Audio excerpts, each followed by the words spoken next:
The United Nations Intergovernmental Panel on Climate Change has released another apocalyptic report about the perils of the sun monster, which it now describes as a, quote, code red for humanity. The news could not come at a worse time, when humanity is already on the brink of extinction from the Wuhan cough.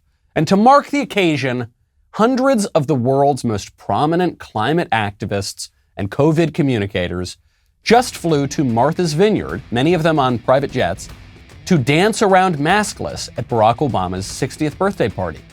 Do as they say, not as they do. I'm Michael Knowles. This is The Michael Knowles Show.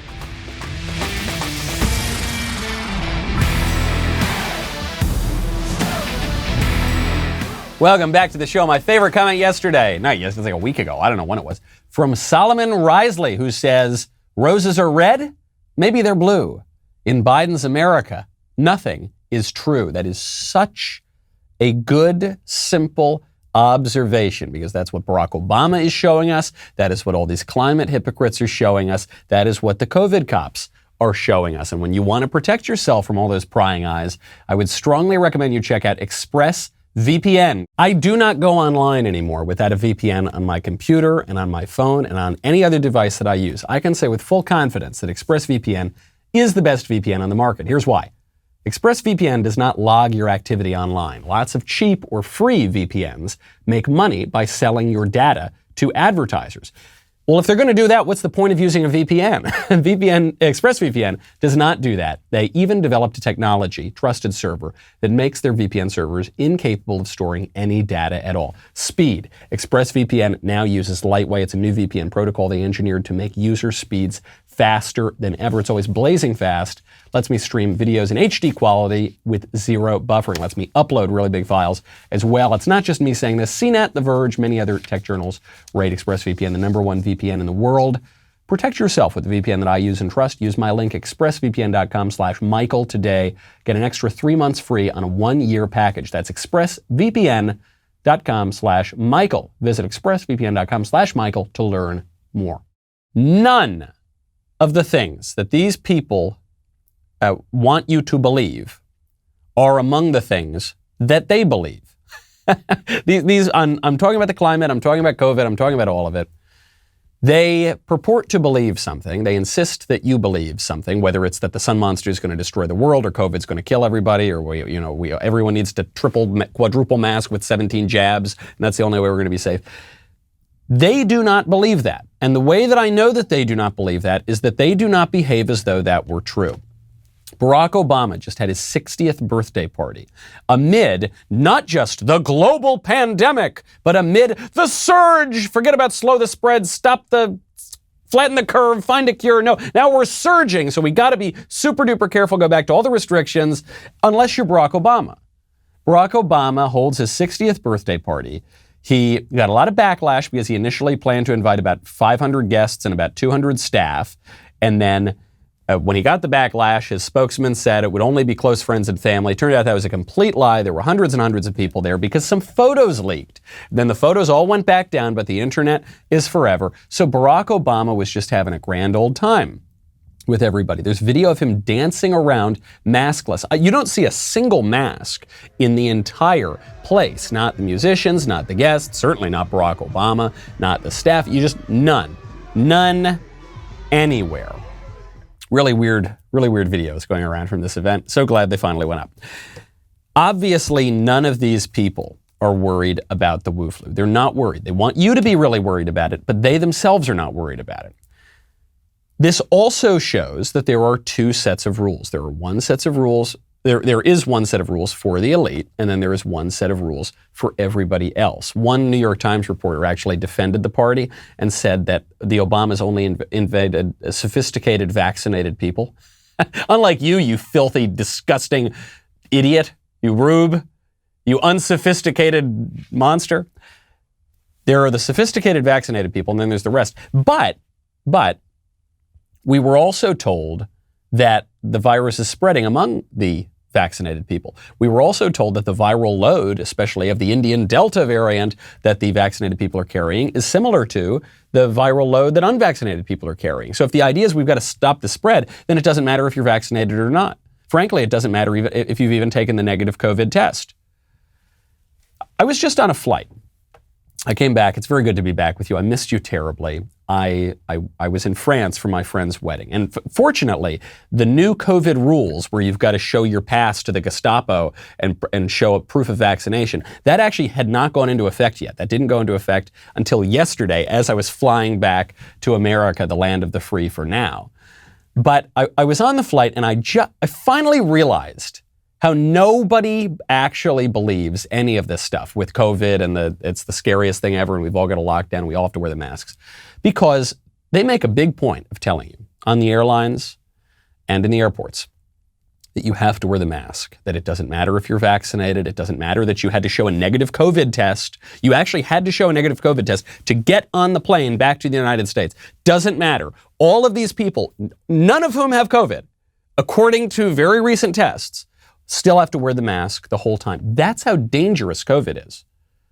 Okay? Totally blows Obama's cover on his party. But that's how dangerous COVID is, that you can't take it down. I want to like Gucci Goo my little baby. No, you can't take the mask down for that until they serve you a drink or until they serve you a hamburger or until, and I kid you not, they actually did this on the flight, they came over and served a nice, delicious, warm chocolate chip cookie.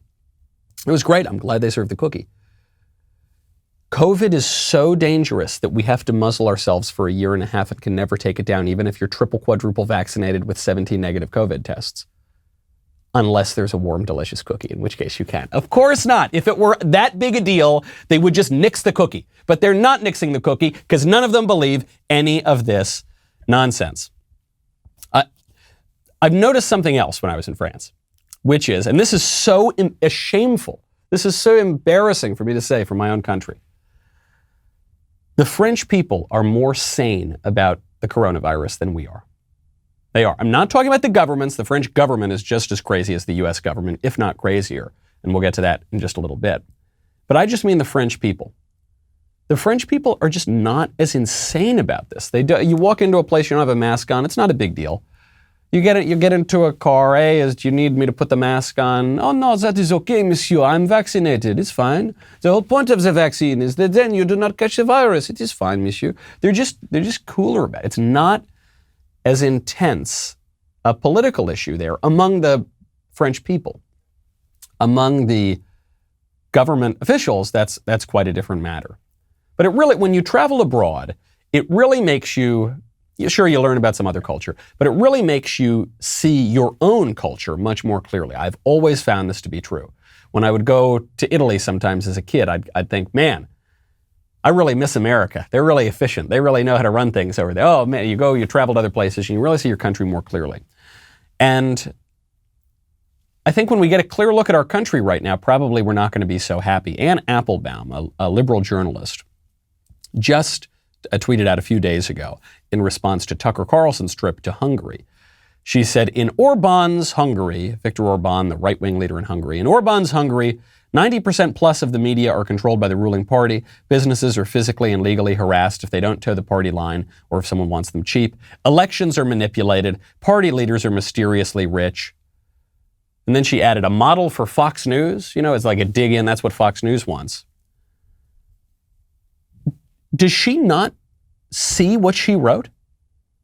90% of the media controlled by the ruling party. Businesses physically and legally harassed if they don't toe the party line. Elections manipulated. Party leaders mysteriously rich. Gee, what other country does that sound like, Anne? Gee, oh wow, Viktor Orban's Hungary. That sounds like a crazy dystopia I've never heard of. Oh, wait a second. That perfectly describes our own country. But she can't see it. Or she's choosing not to see it because she is within that dominant establishment regime. It is coming here. I'm glad that I got to see France right before the insane lockdown rules went into effect, because our leaders here, our ruling party, which our ruling class includes the Democratic Party, the leaders of the institutions, meaning the big corporations, the mainstream media, high education, low education, big tech, all of it. They are working in concert to force us all to toe the line on the masks, on the vaccine, on the tests, on the everything. Even Nancy Pelosi, who had previously, Pelosi and Joe Biden had been fairly modest about what they said were going to be the COVID regulations when they were asked, even just a few months ago, are there going to be mandates? Are there going to be all these things? They said, no, the American people, they aren't ready for that. No, I don't think so. Now they are signaling, and it's not just the Democratic Party, it's their proxies in the private sector as well. Now they are signaling that the France-style full-on Gestapo show me your papers lockdown is going to be coming to the United States. Really makes you want to stop relying on these people for your livelihood. It really makes you want to do things for yourself. When you want to fix your car yourself, I would strongly recommend you check out Rock Auto. RockAuto.com just makes it easier to get the auto parts that you need. It's so much easier than walking into that store and then you get the questions. Hey, what kind of car do you have? I don't know. I got a Ford. Yeah, okay. What type of Ford? Ford F-150. Oh, yeah, okay. And what year? I don't know. It was like 2018, 2019. Yeah, okay. And what color? And what this and what that? And the GT and the X3 and the what? I don't know. I don't know. And then the irony, of course, is that the person in the brick and mortar goes into the back of the store. They don't have the parts. There's too many parts. They don't have them. They go online, probably to rockauto.com. They order the part. They charge you twice as much. You wait 2 weeks. Why would you do that? That would be madness. Don't do that. RockAuto.com always has the lowest prices available. No gimmicks. They've been serving auto parts customers online for 20 years. They do not change the prices for pros and do-it-yourselfers. Head on over to rockauto.com right now. See all the parts available for your car or truck, and then write Knowles, Knowles, in their How Did You Hear About Us box so they know that we sent you. Nancy Pelosi, April 29th, 2021, said, in response to a question over whether or not they will mandate vaccines for Americans, they said, we cannot require that someone be vaccinated. So here's the thing. We cannot require someone to be vaccinated. That's just not what we can do. It is a matter of privacy to know who is or who isn't. I can't go to the Capitol physician and say, give me the names of people who aren't vaccinated so I can go encourage them to be, or make it known to others to encourage them to be vaccinated. So we can't do that. Okay, so in this case, Nancy Pelosi is speaking specifically about her House members. We cannot require that people get vaccinated. How long ago was that? Just a few months ago? Now, Nancy Pelosi threatening to do the very thing that she said it was not possible to do. Several House Democrats have called for the Capitol physician to institute a vaccine or test mandate for members and staff. You've previously said that members can't be compelled to get vaccinated because it's a matter of privacy and you can't know who is and isn't vaccinated. Do you still hold that belief, and do you see some merit in a vaccine or test mandate? Well, you only gave part of my statement. What I said was that we are guided and have to be guided by the guidance of the Capitol physician. He has made those contentions, and when the weighing the equities take us to a different place, I'm sure he will tell us. Now, in a matter of maybe days or weeks, the full approval will be given to the vaccines, and that, I think, will make a difference in terms of what we can do. Now, it should go without saying that what Nancy Pelosi just said she said is not what she actually said.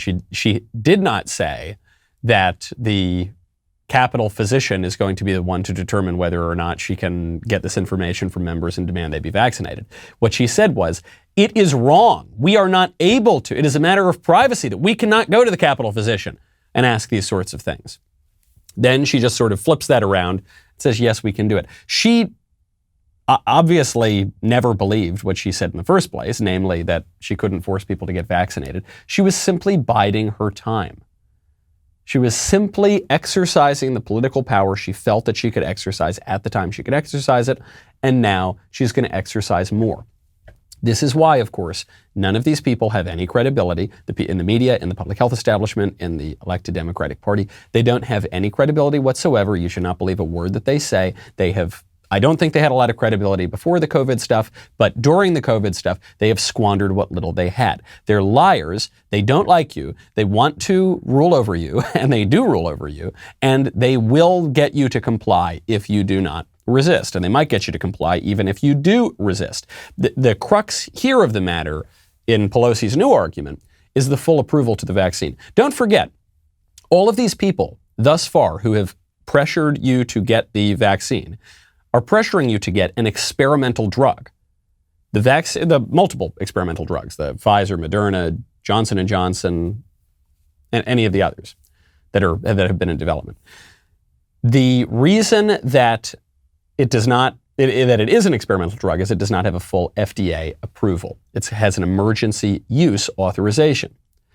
I'm not saying anything about the effectiveness of the vaccine, far be it from me. I'm just pointing out that the emergency use authorization gives special liability protections for the makers of this vaccine, for the people pushing this sort of vaccine. And what she's saying now is, yeah, when it was an emergency use authorization, it was tough to mandate that everyone get it. But once it's got full FDA approval, then we will be able to force everyone to get it. Maxine Waters, one of the more honest members of Congress, she doesn't even often hide her radicalism or her explicit calls for violence against her political opponents. Maxine Waters is just saying, flat out, we're moving toward a vaccine mandate. Do you think that there should be a vaccine mandate? I think we're moving toward a mandate. This is very dangerous, and I think we're finding that people are dying and younger people are being attacked by this virus. And so I think we're going to have to be very careful. We're going to have to be dedicated to the proposition that we're going to get everybody vaccinated, and that we're going to stop what I think could be a lot of deaths that would take place without doing it. Well, certainly healthcare workers should be vaccinated. It is unbelievable that we had healthcare workers that were not vaccinated, and so that is a must. In the Congress of the United States, I think we should also have the mandate that you must be vaccinated, that you must wear the mask, we must social distance, because again, the Delta variant is a killer.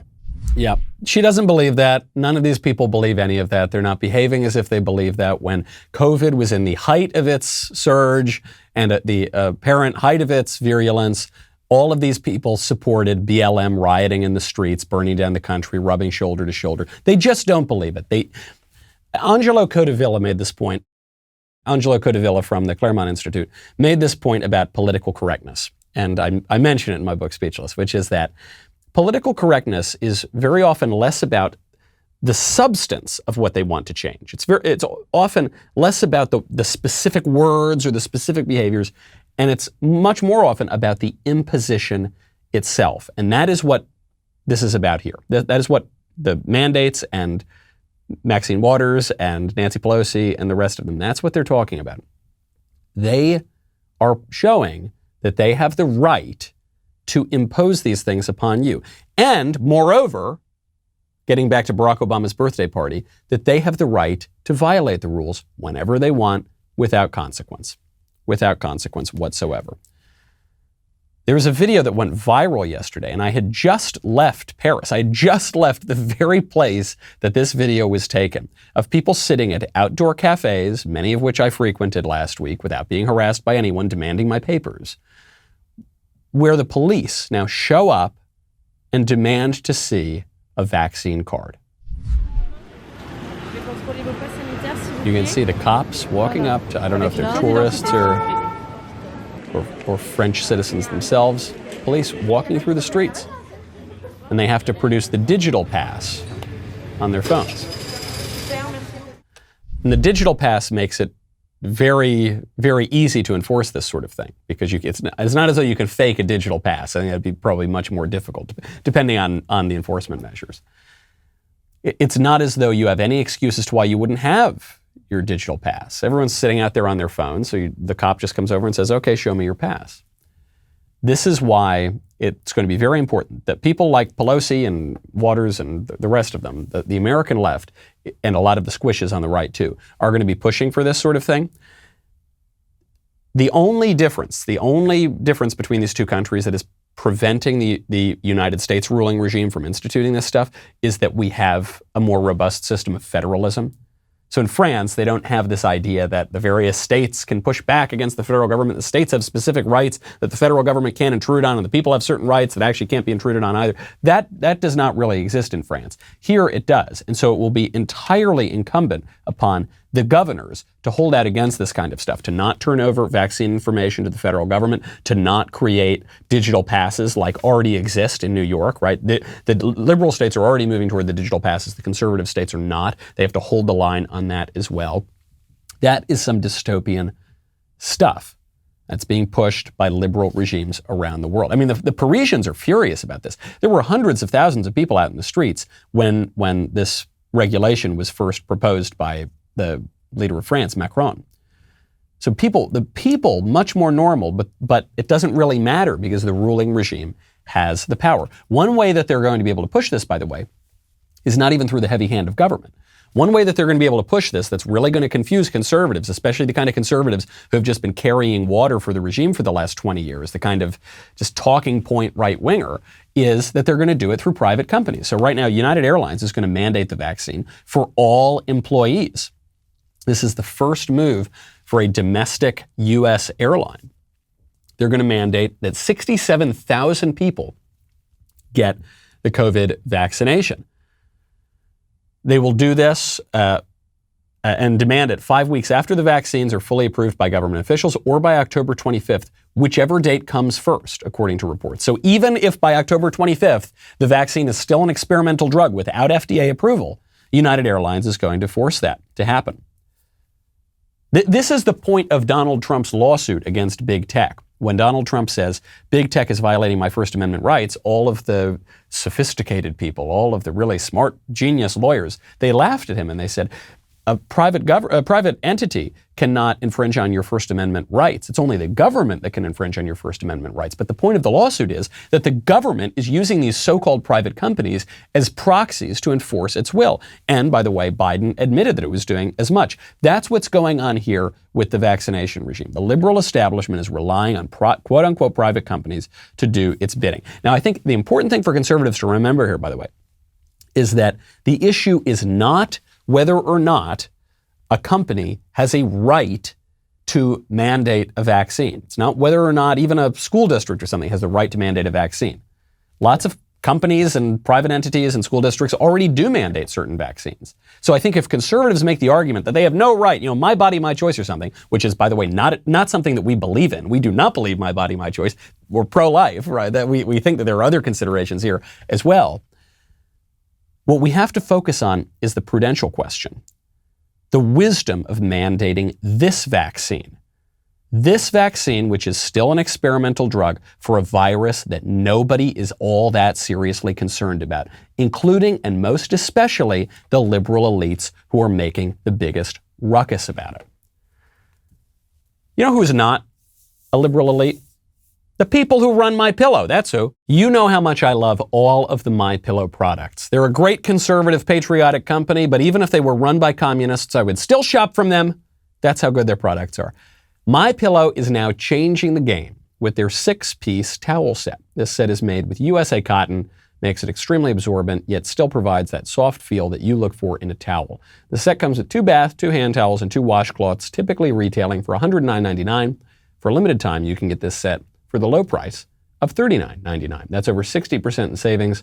Always remember, all MyPillow products come with a 60-day money-back guarantee. You have nothing to lose. They come in a variety of colors and sizes. They are the best towels. Go check them out today. Head on over, mypillow.com. Click on the Radio Listeners Square. Use promo code DailyWire. There you will find not only this amazing offer, but also deep discounts on all MyPillow products, including the MyPillow mattress topper, MyPillow towel sets, and so much more. You can also call 1-800-951-7163. Use the promo code DailyWire. That is mypillow.com. Make sure you use promo code DailyWire. Great time to order The Authoritarian Moment. That's Ben's new book. It's my future campaign slogan. It's a great book to order right after you order my book, Speechless. You can get both at Amazon, Barnes & Noble, or any other major bookseller. Go get your copy right now. Leave a 5-star review if you liked what you read. And also, if you sign up now as a Daily Wire member with code VIP, you'll get 25% off your new membership. Be automatically entered for a chance to win a trip for 2 to the Daily Wire studios in Nashville to see Candace live. Both the person and the show. Not only will you meet Candace herself, you'll be getting an inside look at her studio and front row seats to watch her show live. That's dailywire.com/subscribe with code VIP, 25% off so you can automatically be entered for a chance to win the VIP experience. Or if you're already an All Access Daily Wire member, you can now purchase tickets to her show in Nashville, Tennessee. Head on over to dailywire.com/tickets today to pick up yours. We'll be right back with a lot more.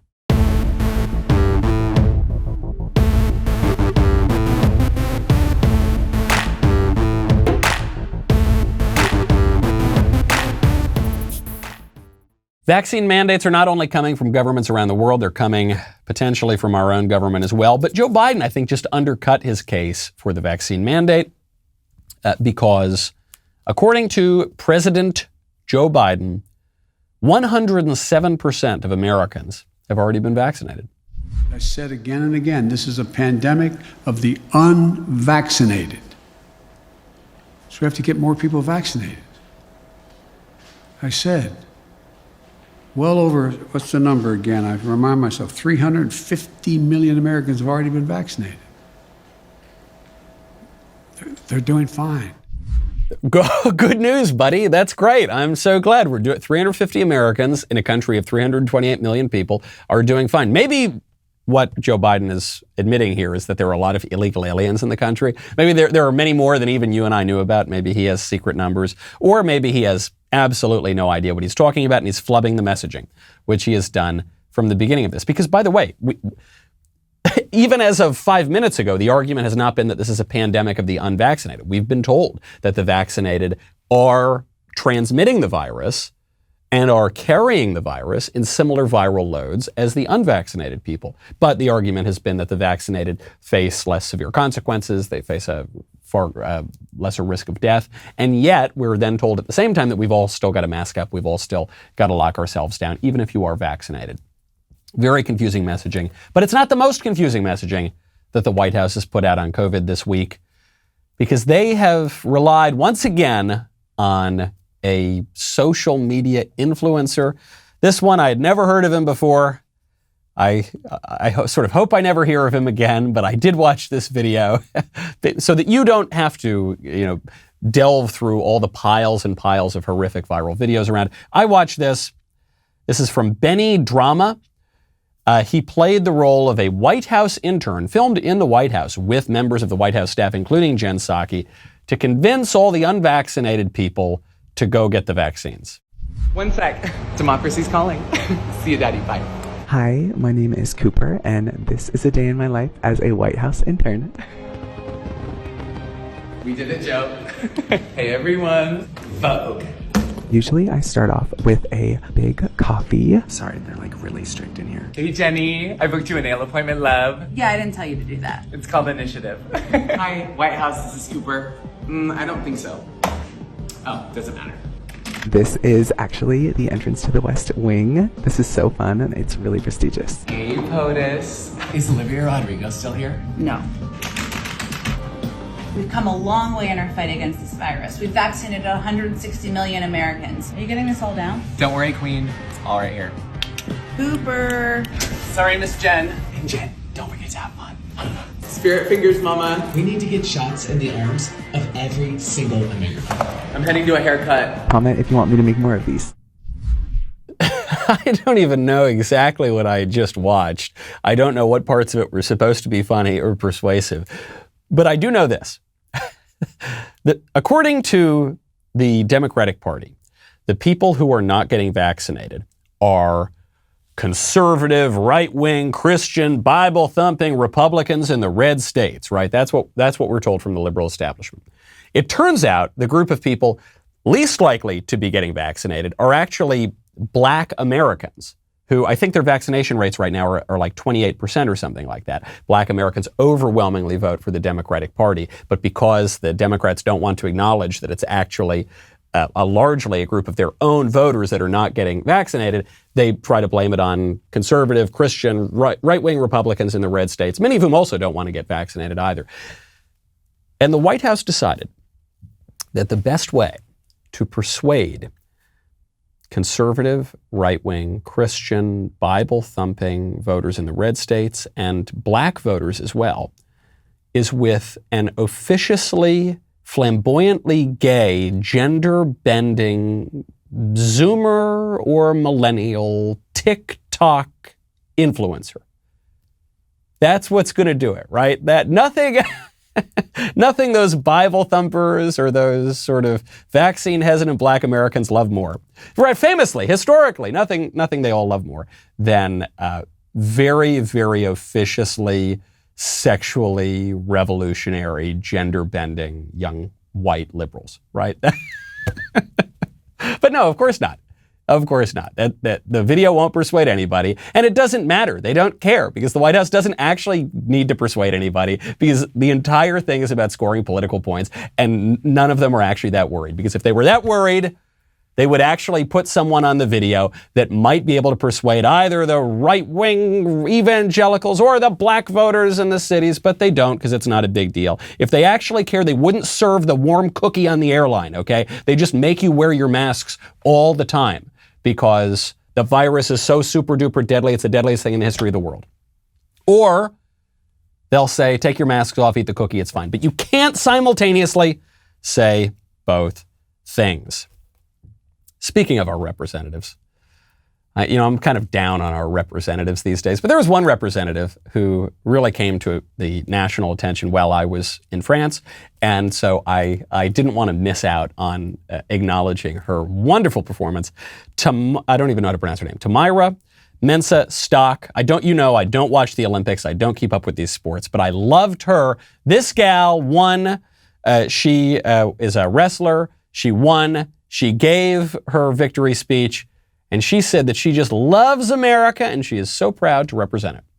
Of course I surprise myself. It's by the grace of God I'm able to even move my feet. Like, I just leave it in his hands, and I pray that all the practice, that the hell that my freaking coaches put me through pays off. And every single time it does, and I get better and better. And it's so weird that there is no cap to the limit that I can do, and I'm excited to see what I have next. Last question for you. That American flag around your shoulders looks pretty good. How does that feel to represent your country like this? It feels amazing.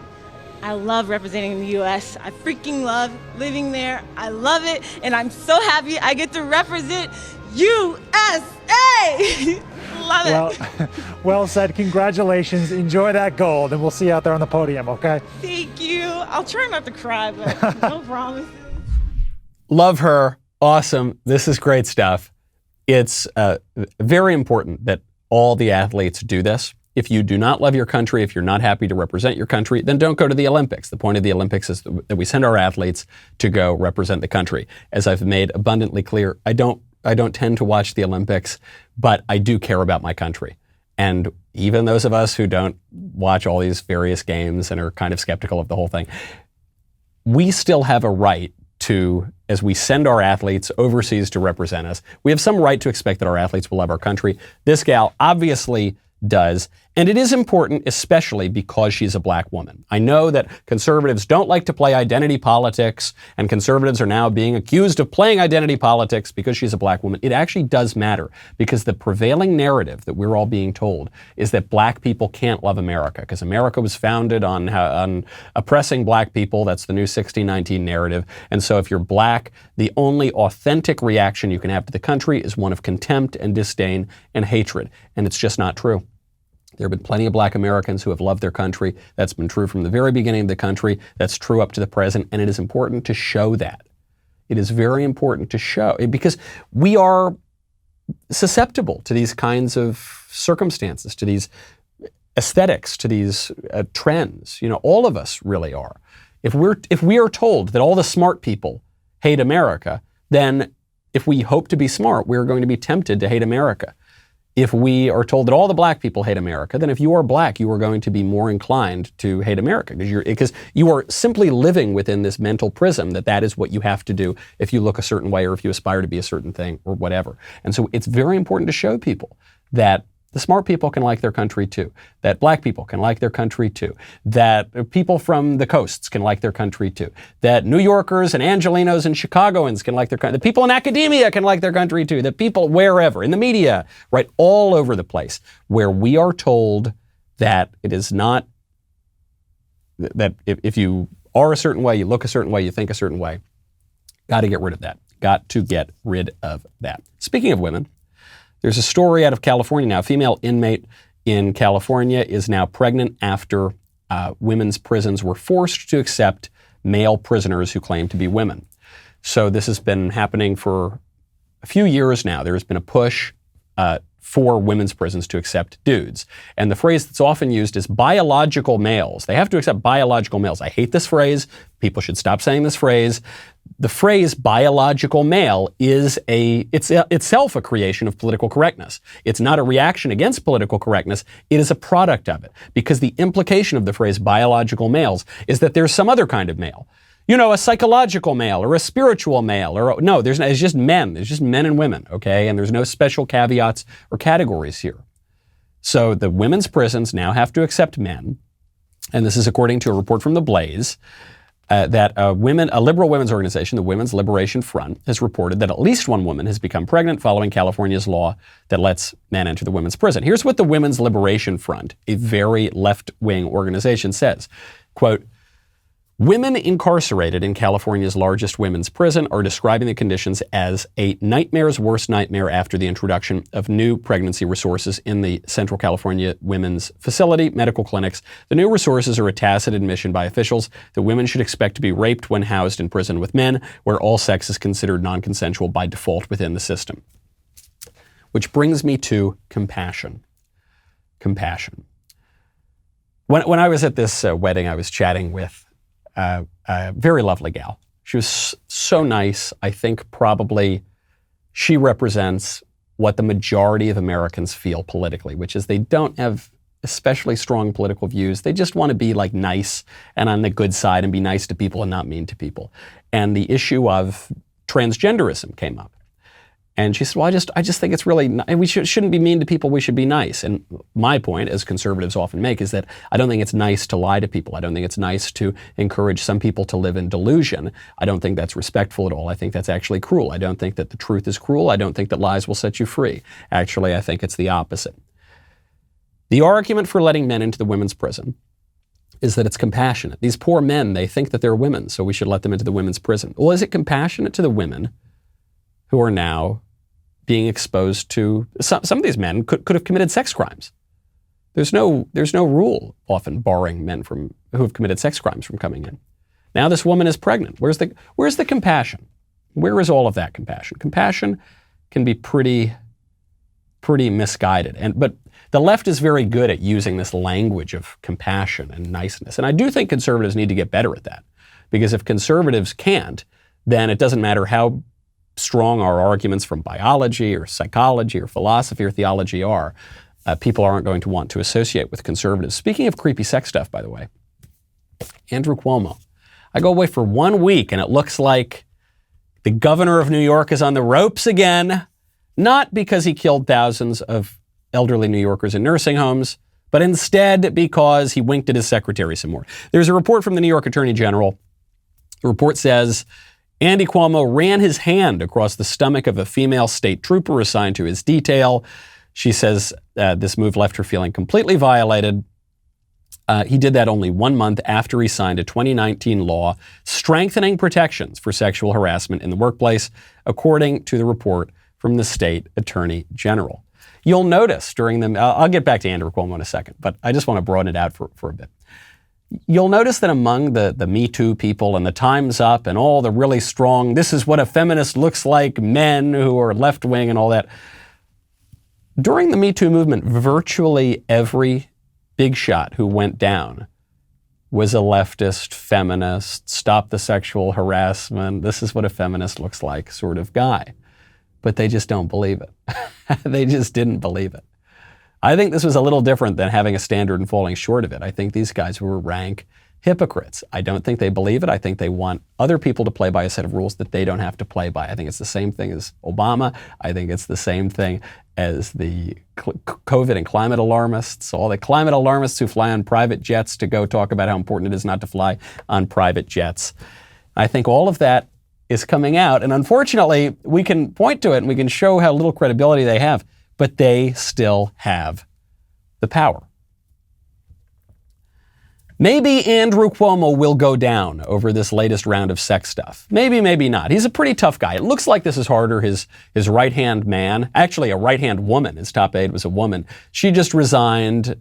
Right now it looks like New York Democrats are looking at a possible replacement for Cuomo.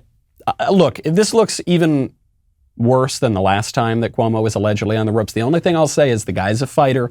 The guy is a survivor. He's got 9 lives, so he might be able to survive this too. Regardless, though, his reputation is really, really tarnished. My only issue in all of this, sure, Andrew Cuomo might be a pig. He might pinch any lady who walks by. He might be absolutely, reprobate. But that's what we're going to take him down for. That's what we care about. That's all we care about now. It's so frivolous. This guy killed thousands of elderly New Yorkers through his COVID policies, all the while bragging about how great his COVID policies were, all the while publishing a book and winning an Emmy for how great his COVID policies were. An Emmy, for goodness sakes. Meanwhile, he's lying to misleading federal investigators, covering up the nursing home deaths, and we get him on winking at his secretary? How frivolous all of this is. But that's because we are not as serious a country as we once were, because we can't really discuss moral issues in a sophisticated way as we once did. Now, really the only way to take someone down is through the most lurid sort of scandals, which actually brings up an issue for Joe Biden. Because if Andrew Cuomo goes down over the creepy sex stuff, this could theoretically pose a problem to Joe Biden. Jen Psaki was just asked this at the White House. Joe Biden has been accused by a former staffer of sexually violating her. And so if he's entitled to a presumption of innocence, that's all well and good. But should there not be an investigation of Joe Biden, just as there was an investigation of Andrew Cuomo, an investigation that turned out to be quite warranted? In a follow-up to the report on Governor Cuomo's sexual harassment, a lot of men in politics have been accused of sexual harassment. President Biden was accused by female Secret Service agents of skinny dipping in front of them, offending them, according to former Washington Post reporter Ronald Kessler, who's an author as well. His former Senate aide Tara Reade accused him of sexual assault. The Washington Post and the New York Times have published multiple accounts of women who objected to the way President Biden touched them. Should there be an independent investigation of allegations into the president as there was into Governor Cuomo? Well, first I would say the president has been clear and outspoken about the importance of women being respected and having their voices heard and being allowed to tell their stories and people treating them with respect. That has long been his policy, continues to be his policy. That was heavily litigated during the campaign. I understand you're eager to come back to it, but I don't have anything further other than to repeat that he has called for the governor to resign. So she completely punts on the question. She says, oh, yeah. I mean, look, it's an excellent question. I'm glad the reporter asked it, because certainly if this were really about standards, if this were about a real rule, then yes, there should be an investigation into Joe Biden. And if Tara Reade turns out to be true, forget about even believe all women, just if the allegation is supported, which it is way more supported than anything anyone ever said about Brett Kavanaugh, if that is shown to be likely, then it would cause a big problem for Joe Biden. But the thing is, if Cuomo goes down, he's not going to go down because he sexually harassed his secretary. He's going to go down because the Democrats want him out, because he's now too weak. And he's probably too weak much more because of the COVID scandal than because of the sex scandal. And the thing is, they don't want Joe Biden out yet. And so he's just going to survive it because they've got the power and you do not. Which brings me to one more creepy viral TikTok video. These sex scandals seem very strange today because we've all gotten used to all sorts of sexual scandals that aren't even scandalous anymore. There was a TikTok that went viral of some person on the left describing regular old heterosexuality, just a man and a woman love each other very much and have babies, as a breeding kink. Ooh, I'm super straight. I'm only attracted to women who can bear me children. Babe, that's called a breeding kink. And it's not a sexuality. So a breeding kink is this individual is making fun of people who hold a traditional sexual ethic, who think that In the words of the great philosopher Norm Macdonald, sex is a filthy, shameful thing that obviously is only meant for procreation, and that you should maybe get married before you have sex, and that when you have sex, you should be open to the possibility of life and have children and have a really good life. And what this person is saying is, no, that's a breeding kink. Some people have a kink for whips and chains. Some people have a kink for threesomes, and some people have a kink for breeding. But it's all just kinks, right? It's all just kind of weird quirks of sex. And what that implies is that there's no standard. What that implies is that no sort of sexual behavior is any better or worse than any other sort of sexual behavior, right? It's all just relative. It's all just what you want. It's all about your desires. Now, this creates a problem in the Me Too era because sexual standards will come in. They will be enforced in some way. And so now people have to explain why certain sort of ugly sexual encounters are fine, but the exact same sorts of sexual encounters when they're undertaken by different people or in different circumstances are not fine. And it's very, very confusing. We've been told that women are totally liberated. They ought to be able to relate to sex in exactly the same way as men. But then when women come to regret sex, as in the case of high-profile cases like Marilyn Manson or other partners and lovers of these various men, they say, well, yes, it was consensual, but he still abused me and I didn't like it. Men and women are different, but they're not different. And it's all very confusing because we don't have any sort of standard. When we don't have principles, when we don't have a standard, when we don't have a vision for society, then all we are left with is the arbitrary power of the elites, of the capital physician, of Dr. Fauci, of the head of the UN climate change panel. We'll get to it a little bit more, or maybe we won't. It doesn't matter. It's the same story, different day. The UN, though, is saying that the world is going to end from the sun monster. This is really a code red. They've been saying this for decades at this point. And even beyond the climate change issue, we've been told by the scientific geniuses since the 1970s that the world's going to end if we don't give them all of the power. Well, that is what we are going to do inevitably if we do not have a positive vision to push against and to offer as an alternative to the arbitrary, capricious rule of the genius elites, who, by the way, don't even believe the stuff that they're trying to sell us. See you tomorrow. I'm Michael Knowles. This is The Michael Knowles Show.